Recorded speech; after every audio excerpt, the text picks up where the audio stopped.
Starbucks at 3 a.m. in the morning.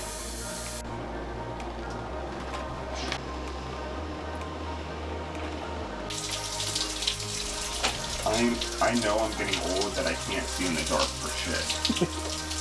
Or put yourself to bed at night. You know what I mean? Like, the sun goes down and next thing you know you're passed out on the couch.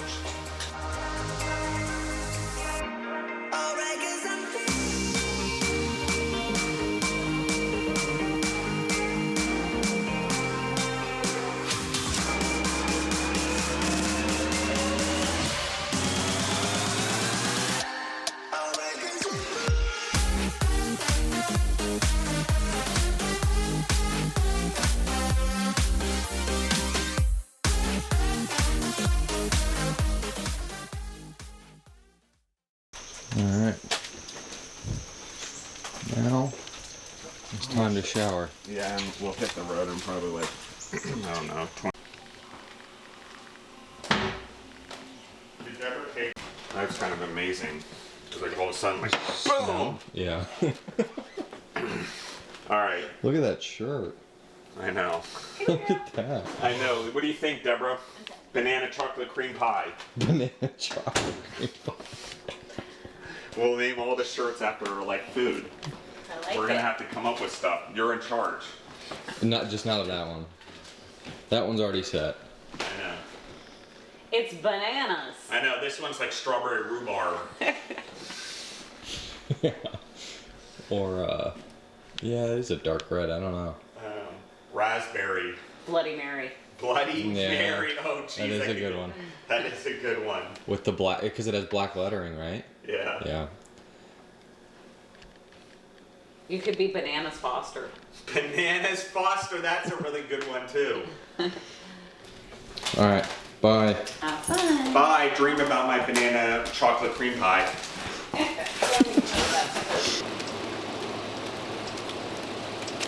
right.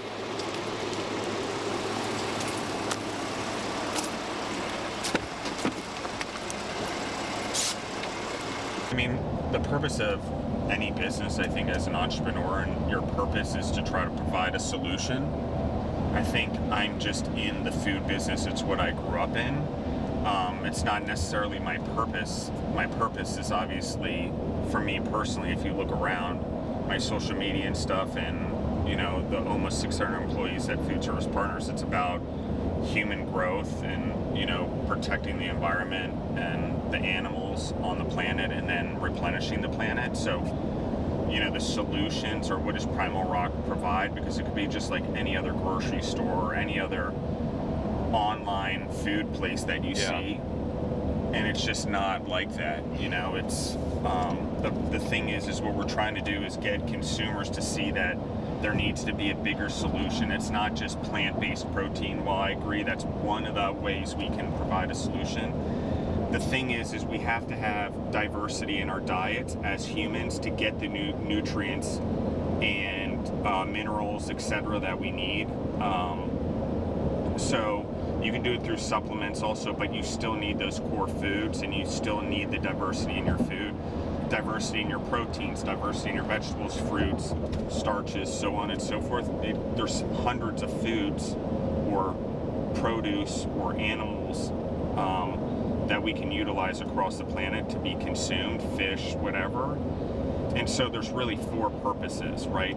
Food as medicine for humans, like, you know, basically, I mean, that you could actually look at it as the underlying holistic view of PrimalRock. Yeah, for sure. But let's talk about it as just one. Food as medicine for humans, meaning it's not just used in hospitals to make us better. We're now branching into homes with meals and programs based on Food Service Partners experience. You know, we've been able to gain all this experience. Now we've been able to take all the experience in healthcare and healthy food and healthy food in grocery stores and whatever we've done, convenience stores and restaurants, so on and so forth, and say, hey, we've learned all this. We have a way we can do it that we feel is the best way to do it. 1, it's diversification. 2, it's regenerative. So it's food as medicine for humans. Food as replenishment, meaning we're going to use it as as the catalyst to start replenishing our planet, not just sustainable. Sustainable is status quo. No, we're going to replenish, we're going to regenerate. Yeah. So how do we do that? We have to do that. The only way is really to start attaching ourselves better to our food systems, and we're already going that way, but there's a lot of smoke and mirrors out there. So this is a way that can show the transparency that's all the way from the farms to the consumer, with very minimum points of context where we're building the communities, building the farms, and putting the money back in the farms in the way they deserve it and don't need government assistance, and allow them to diversify. So when I mean replenish, I mean rebuilding. We're allowing them to also bring fish onto land, because there was once a free cow, guys. There was once free fish. So it's having a realistic view that we need to circulate just like nature does and rebuild and grow and circulate our animals, even fish in the middle of Iowa, as you can see on some of Justin the Food Entrepreneurs. It helps the waste goes back into the fields to grow crops. The fish can be consumed. We're not wasting water. There's 1% water, loss every cycle. So that's important. You can grow fish safely. Yes, it's not outside, but you can control their food sources. You control their environment, just like cows. We've done it for years. Now we're just saying, how do we do grass-fed, grass-finished cows? What's a non-GMO pasture-raised pork product look like? Yeah. It's better for the planet. Whether you can talk about the marketing terms or whatever, these animals are meant to eat a certain way, just like we were as humans. And so we just need to embrace that naturally, and that's the solution. And just because we've industrialized food doesn't mean now that we've done it, we can't take a step back and say, okay, we have this industrialized model. How can we look at it across the world to feed a global population? Also use it as national security for the United States or any country, for that example, because you should be able to feed your own people, period. Yeah. I mean, that should be the number one thing in any government strive. Food as medicine. Yeah. Food as a way to rebuild, replenish, and rejuvenate the planet. Food as the other way is food as exposure. If we actually look at food and across cultures and across diets, it's actually the greatest equalizer of all. We have to drink water and we have to eat food. We all do it. We all do it in different ways. We have different belief systems, but it still brings us all around family, all around culture. And even if the family's not the traditional family model of 2 parents and children, and whatever your family is meshed together at work, we have FSP family, PrimalRock family, whatever that looks like and whatever your purpose is, you still come together to eat. And if you don't, you're not really building culture, because it's part of every culture. And, any culture ever that's lasted hundreds of years makes a big deal out of eating, especially during holidays. Mm-hmm. Whether you're Italian, for example, or of Jewish heritage or whatever, that's important. So it's like bringing that food and that culture back in and then exposing everyone to it so we can break down cultural barriers and biases and racism and all that stuff, because exposure is a big deal. Yeah. So if you do that through PrimalRock, which is diversifying and exposing people to a great world of food that we can produce here and grow here locally and sustainably in the United States, but also get that diversity to show the culture of the world, to hopefully get people to entice them to go travel the world and try food all over the world. That's, in that group of people, those people can come back to the United States or go back out in the world and make a difference, because exposure is possible. We're just, again, I'm using food as a catalyst, the same as myself. So PrimalRock is everyone coming together, eating the food, living this lifestyle, better planet, better food, healthier food, cleaner food, all of that stuff. We're all through their decisions of the way we eat, we can make a greater impact. We can save the oceans. We can do all the things we talk about. It's just not a simple solution, because it's not a simple problem, because nature is very complicated. It's taken evolution or God, however you want to look at it, no matter what your beliefs. We can also spark our own evolution, and we can take and be better partners with nature in the way that we grow. Obviously, we need to grow and commercialize. I'm not saying get rid of urban environments and food and all that. But what I am saying is we can be more connected and live more jointly with the environment around us. It's almost like Avatar on steroids, right? Except they connected to nature, like physically, so you could see it in the movie. James Cameron, when he directed it, they have to take their little doohickey and attach it to the animal's doohickey so they can be part of nature together and understand each other. But they still ate each other for food, and they still have this symbiotic relationship, right, with nature.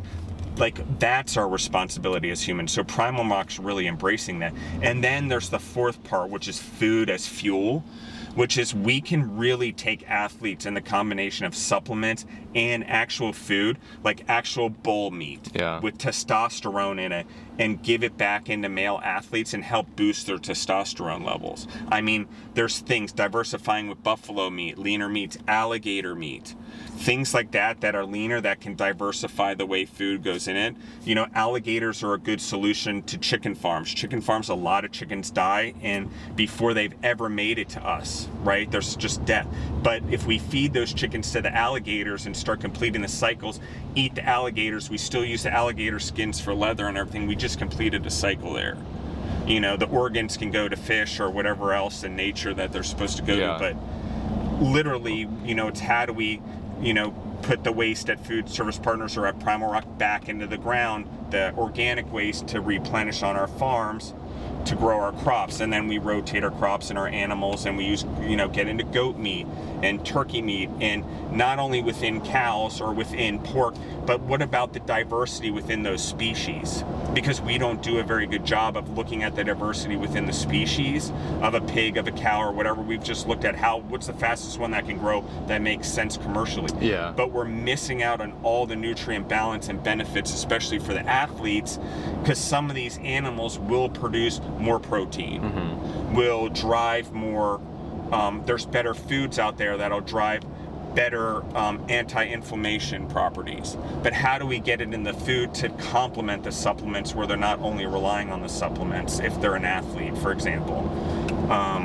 You know, and I think that's a big part of what we're starting to see. It's not only is it medicine and healing to humans and food, it's provided to us everywhere.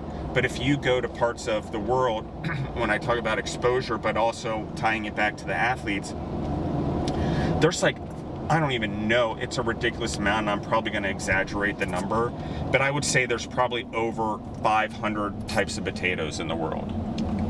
Easily. Probably, yeah.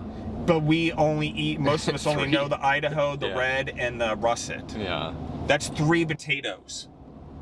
So imagine, or maybe a purple potato every once in a while, but whatever the species is. But I think they're russet also, actually. But my point being is that there's a diversity out there, and we need to bring it back. We need to grow it on the farms.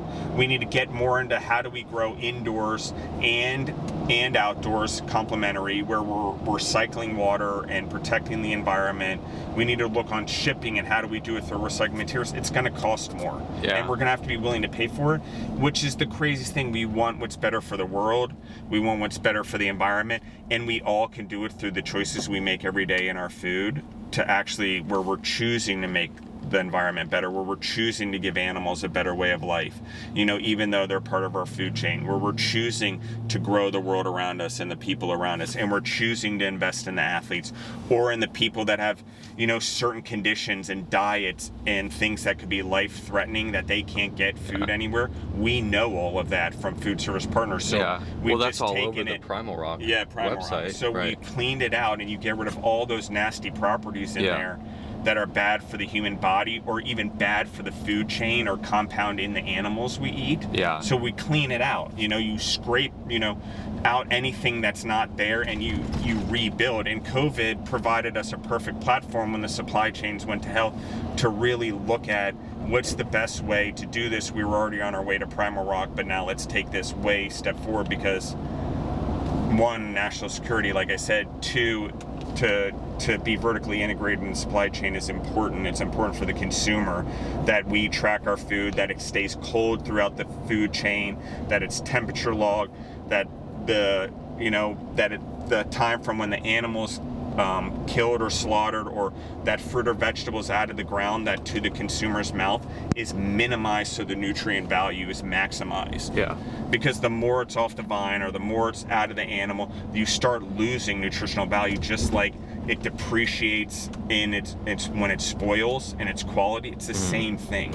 Its quality and its nutrients are best served whatever, so yes, cooking it and freezing it and all those things can help preserve that, but you obviously, the better and the faster it is, and the faster we cycle that in nature and in humans. I'm not saying don't store stuff or don't freeze stuff or waste food. I'm just saying we get in better habits of cycling the food, eating the food ourselves. It helps with, sustainability, regeneration, rebuilding the communities locally. So I guess that's what PrimalRock is how do we, gather a group of people that believe in the same thing in meals and food.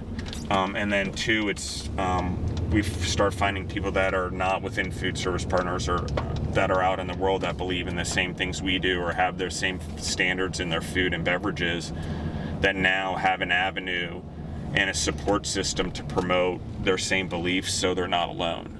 Right? There's a community for them too, just like the athletes or just like the people that need it for medical or stuff we're providing for that community, or those lifestyle people that do it for lifestyle reasons. There's also this place for them, so it's important, I think, that we have purpose, and it's important that people that go to work or in and out of a job every day that want to help their communities and just can't figure out why and whatever, you can do it every day through the way you grocery shop now. I think it's important that we realize how the decisions we make, especially food, since it's something we consume at least 3 times a day for most average humans, at least Americans. I would say probably the world is not as fortunate. But it's how do we do that? And then once we do it, and PrimalRock goes, how do you take that model and export it across the world, where you're getting into communities and you're rebuilding places like Africa or Asia where they have these farming communities and they can't figure out how to build up their community. And so it's about that. How do we export this knowledge or take what we've learned and go over there and give it to them so they can be entrepreneurs and build their farms and their businesses and their communities. And yes, maybe, and PrimalRock's a part of it and a catalyst amongst all of it. But the reality is I'm not looking to export the mosquito net, for example. I'm looking to take the knowledge and export it so they can build their own mosquito net so we can all benefit together, and if they do it, really, even without PrimalRock or FSP, or we are a catalyst in motivating in other countries, it's still a step in the right direction for 3, 4, 5, 600 years down the road. So if that's just what happens, then great. And we have competitors, awesome. And I say there's probably a lot of companies out there that have gotten the direct-to-consumer meal programs that have similar belief systems. The difference is with them and us as FSP, we have 4 facilities across the country. So our ability to fulfill, and we're vertically integrated to farm, so our ability to scale and really give a go at an online grocery store that looks way different than we've ever seen before. And I would say almost somewhat modeled in a way that looking at the consumer to order more often, now that the items aren't frozen and eventually will be fresh, in that we're trying to get people to not be so, have a lifestyle, but in that routine have diversity in the foods you eat. So you can go to a place like PrimalRock and know I can always eat keto foods across Indian food, Thai food, Italian food, and diversify your palate, your proteins, your flavor, your family, expose them to different foods, but all stick in with the lifestyle diets that you want or the medical diets you want, but you still get exposed to all these good foods. Why should you have to suffer nutrition, all these things, flavor, ethnic food, exposure to whatever?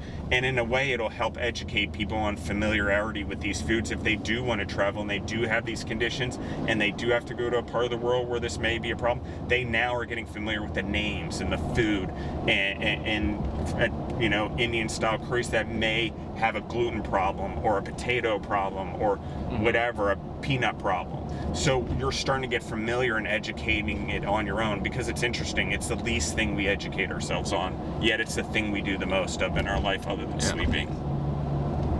Eat, and we eat. Yeah. Those are, like, consistency throughout our life. I would say we probably majority spend our time doing that. Yeah. It's a lot more than